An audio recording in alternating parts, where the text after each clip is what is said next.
Hello, good morning, everybody. I'm so glad you're here. We're all continue to deal with the same kinds of issues that plagued Frances Perkins, aren't we? And we have a lot to learn from her.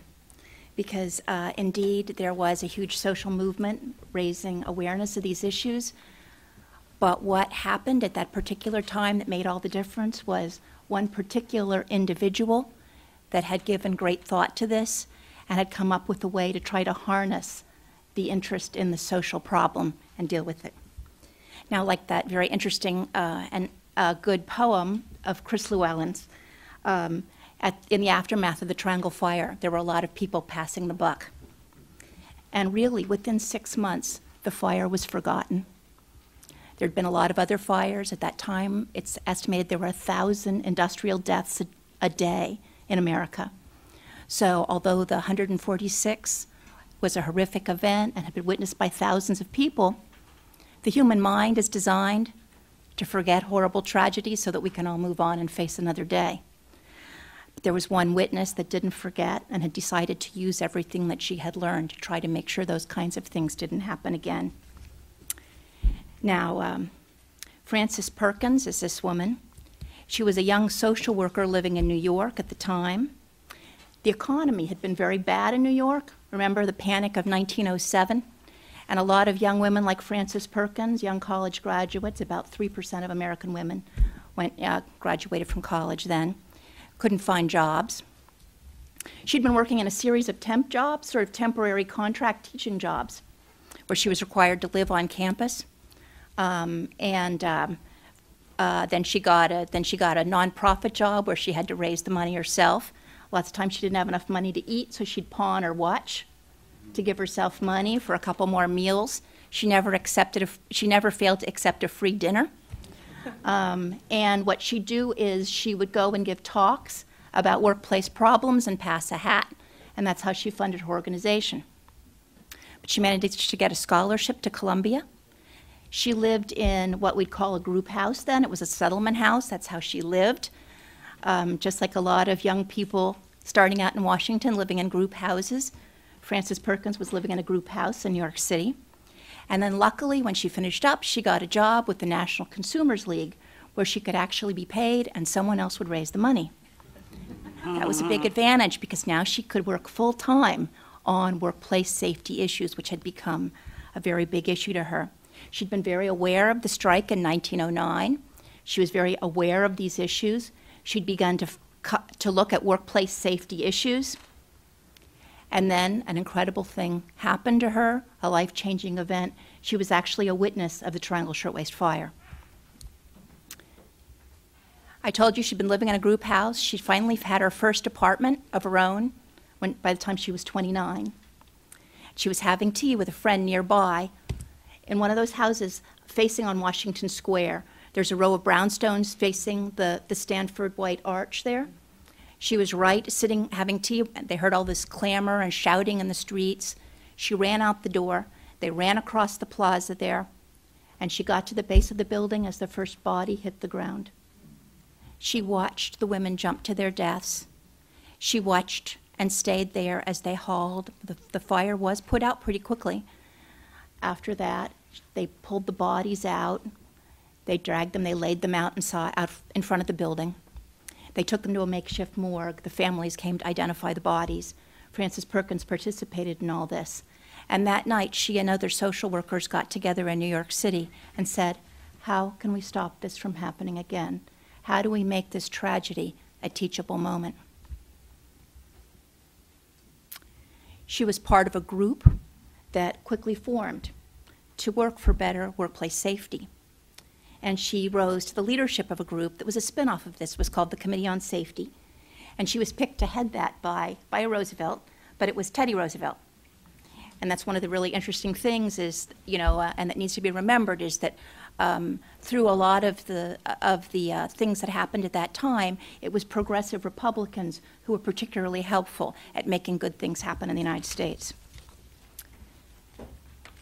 She knew it was not going to be that easy to get the laws changed. She knew that entrenched business interests would fight. She knew that inertia would slow the effort. She knew that politicians would end up being more influenced by business interests than by the public good. But she had begun to devise a strategy. She pulled together allies from across the political spectrum. She got business people involved. The New York State Factory Investigating Commission was created to investigate the causes of the fire, and Frances was their primary investigator. Here's their work. They did 13 volumes. This is what caused fire safety regulations to be passed in America, not the Triangle Fire. The Triangle Fire was the impetus. This kind of work, which you all in this room know how to do, is what got it fixed.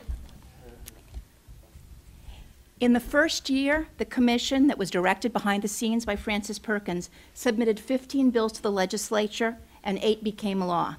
Smoking in factories was prohibited, and this is important because the guys were smoking in the Triangle building.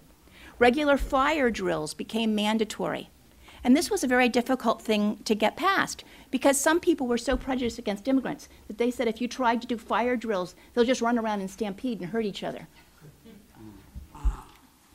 Sprinklers were required in buildings over 7 stories high. In the next year, 26 of 28 bills became law, including rules requiring fire escapes, improved building exits, and occupancy limits. Let's look around at Frances's handiwork right in this building. There we have our exit sign. If a fire breaks out, where are we going to go? Occupancy limits, sprinklers. Frances Perkins' work, visible to us right here in this room today. Now, how did she do this? We know how hard it is to get legislation like this passed. Just briefly, she turned to unlikely allies. She got allies from the corrupt Tammany Hall politicians who prospered by graft and corruption. They were kindly in some ways to immigrants, like they'd give out free food baskets, give children free shoes, take them on picnics, but they weren't doing too much about workplace safety. Frances Perkins got those Tammany Hall politicians into the factories to see the conditions themselves. She used the teachable moment of the fire to reach out to them to explain what had happened. She also found business leaders that could speak out on these issues and were willing to. People who were secure enough and who had a good moral conscience who could be drawn into the effort. She found other business leaders who had a financial incentive for helping. And in this case, it was insurance industry executives that didn't want to have to pay for destroyed factory buildings, didn't want to have to pay insurance costs. You could get them to come and testify. She used public hearings. They held public hearings all over the state of New York to illuminate the problems in workplaces everywhere. And as Robin said, the Triangle Shirtwaist Fire was not that bad. There were many places where the conditions were much worse. Having hearings all over the state allowed them to discuss it. And they spoke out. They used the power of their names to address these issues in public places. And I've sort of been thinking about that a lot lately because I see how many of us are hiding behind aliases on the internet. When issues come up, we use some fake name to say what our opinion is. And the fact is, we're letting a lot of people dominate the conversation who may not be speaking in their own interest, but may be speaking for paid corporate interests. We have power in our own names, and we should be using them. Well, Frances Perkins made a huge difference. On the basis of what she'd done in New York, she was the keynote speaker at the National Fire Prevention Association in 1913. Fire safety officials came from all over the United States. She urged them to take home the lessons of New York, which they did. Then the movement went global.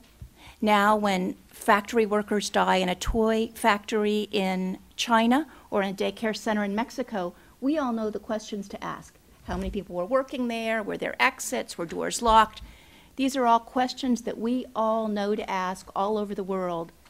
Hundreds of thousands of lives every year are saved because of these regulations.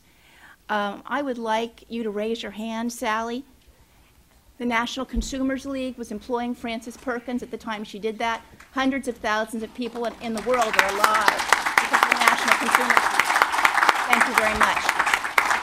And thank you, Frances Perkins.